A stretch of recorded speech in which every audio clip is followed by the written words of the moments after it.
கூட்டணி ஆட்சி கோரிக்கை அப்படின்றது யாரை அசைத்து பார்த்திருக்கு அப்படின்னு நினைக்கிறீங்க? வணக்கங்க. இல்ல, அநேகமாக இந்த கூட்டணி ஆட்சி கோரிக்கை என்பது அவ்வளவு முக்கியத்துவம் வாய்ந்ததாக இன்றைக்கு தமிழ் சூழலிலே இருக்கிறதாகவே நான் உணரல. இது யாரையும் அசைப்பு. ஏன் என்று சொன்னால், அதற்கான முழக்கத்தை முதலிலே விடுதலை சிறுத்தைகள் கட்சியினுடைய துணை பொதுச் செயலாளர் ஆதவ் அர்ஜுனன் அவர்கள் தான் அவர் கொடுத்த ஒரு நேர்காணலிலே வெளிப்படுத்தினார். அது வெளிப்படுத்திய உடனேயே அதிலே ஒரு பதட்டம் அடைந்த கட்சி என்று சொன்னால் திமுக தான். ஏனென்றால் அவர்கள் உடனடியாக அதற்கு பதில் கொடுத்தார்கள். கூட்டணிக்குள்ளே இருக்கிற கட்சிகளுக்குள்ளேயே ஒரு பிரச்சனை இருக்கிறது என்பது வெளிப்படையாக தெரிந்தது. அதனால்தான் அவர் ஒன்றை சொன்னார். இவர் முன்னாள் அமைச்சர், நாடாளுமன்ற உறுப்பினர் ராஜா அவர்களை வைத்து அவர்கள் பாணியிலே திமுக பதிலை சொன்னார்கள். இப்படி ஒரு வாத விவாதம் தொடங்கியது. எனவே திமுகவுக்கு அதிலே ஒரு பதட்டம் ஏற்பட்டது. அதை கடந்த பிறகு திரு விஜய் அவர்கள் கட்சி தொடங்கிய பிறகு, கட்சி மாநாட்டிலே அவர் அந்த முழக்கத்தை வைத்த பிறகு மீண்டும் அது ஒரு பேசுபொருளானது.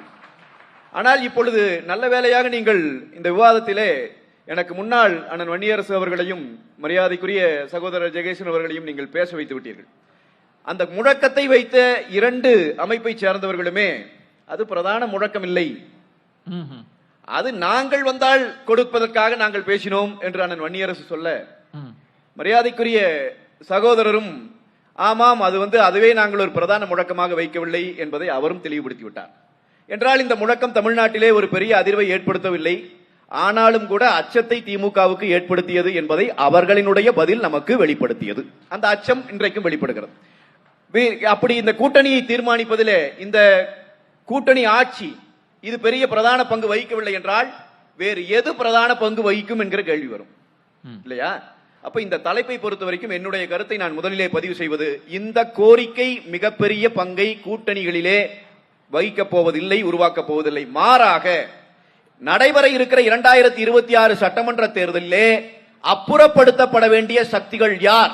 தமிழ்நாட்டிலே இன்றைக்கு இன்னும் வெளிப்படையாக சொன்னால், மரியாதைக்குரிய திரு விஜய் அவர்கள் கட்சி தொடங்கி அவருடைய மாநாட்டிலே அவர் சொல்லுகிற போது சொன்னார், குடும்ப ஆட்சி நடத்தி இந்த நாட்டை சுரண்டி கொண்டு இருக்கிறவர்கள் நம்முடைய எதிரி என்று நேரடியாக சொன்னார்.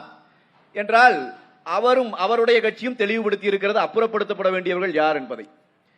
அண்ணா திராவிட முன்னேற்ற கழகத்திற்கு சொல்ல வேண்டியதில்லை. நாங்கள் இவர்கள் ஆட்சி அமைந்த காலத்திலே இருந்து இவர்களுடைய மக்கள் விரோத போக்கை மக்கள் மத்தியிலே தோலுரித்து காட்டிக் கொண்டிருக்கின்றோம். எனவே மிக பிரதானமான பிரச்சனையாக இருப்பது கூட்டணி ஆட்சி வைத்துக் கொள்ளலாமா வேண்டாமா என்பதாக இருக்க போவதில்லை. மாறாக தமிழ்நாட்டிலே இன்றைக்கு நிலவிக் கொண்டிருக்கின்ற சட்டம் ஒழுங்கு பிரச்சனைகள், தமிழ்நாட்டின் தெருக்களிலே கஞ்சா இல்லாத தெருவே இல்லை என்கிற நிலை ஏற்பட்டிருக்கிற கொடூரம், 100% வாக்குறுதிகளை நிறைவேற்றிவிட்டோம், கொடுத்த தேர்தல் வாக்குறுதிகளை நிறைவேற்றிவிட்டோம் என்று உண்மைக்கு மாறான தகவலை ஒரு முதலமைச்சரே வெளிப்படையாக பேசுகிற இந்த தன்மை, இவைகள்தான் பிரதான பிரச்சனையாக இருக்க போகிறது. சொத்து வரி இதுல திரு அண்ணாமலை அவர்களும் திமுக ஆட்சியை அப்புறப்படுத்தணும்ன்ற, அதை நீங்க விஜய கோடிட்டு காண்பிக்கிறீங்க, பாஜகவை கோடிட்டு காண்பிக்கல. இன்னொன்று, கூட்டணி ஆட்சின்றத பாஜக தலைமையில விஜய்க்கு முன்பே அவங்க சொன்னாங்களே. விஜய் அவர்களை நான் குறிப்பிட்டதுக்கு காரணம் அவர் புதிய வரவு என்பதால் குறிப்பிட்டேன். மற்றவர்கள் எதிர்க்கிறார்கள் என்பது காலங்காலமாக எதிர்த்துக் கொண்டிருக்கிறவர்களை பற்றி பேச வேண்டிய அவசியம் இல்லை. அப்படி பேசினால் எல்லா கட்சியும் பேச வேண்டியிருக்கும். அதற்கான நேரம் நமக்கு இல்லை. நான் திரு விஜய் அவர்களை குறிப்பிட்டு சொன்னதற்கு காரணம் அவர் புதிய வரவு. புதிய வரவுன்றதுனால அதிமுக கொஞ்சம் நேசமா பாக்குதுன்னு புரிஞ்சுக்கலாமா?